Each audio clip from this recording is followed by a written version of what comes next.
Miditra ao anatin'ny vanim-potoanan'ny atsikitsika amin'izao fotoana izao misy ny torohevitra sy ny paika madinidinika izay hoentin'ny mpitsabo entina hiatrehana izany vanim-potoana ny ririnina izany. Hoditava makina, vakivaky, anisan'ny mahazo ny zaza amam-behivavy indrindra rehefa vanim-potoanan'ny ririnina toy izao. Azo hisoroana nefa izany raha ny voalazan'ny mpitsabo. Torohevitra moa dia rehefa lazaiko isan'andro reny ihany hoe mila diofina aloha reny araina sy hariva dia mila hidratena ny hoditra zany asina crème.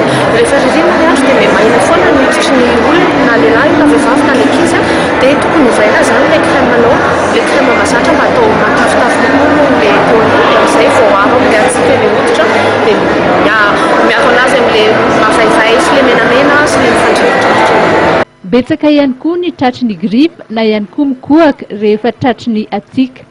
Ho fanamafisana ny hery fiarovana dia tsara ny mihinana voankazo toy ny voasary, ny grefy ary ny mandarine izay be vitamine C. Rehefa vanim-potoanan'ny ririnina matetika dia ny gripa sy ny kohaka tena be be.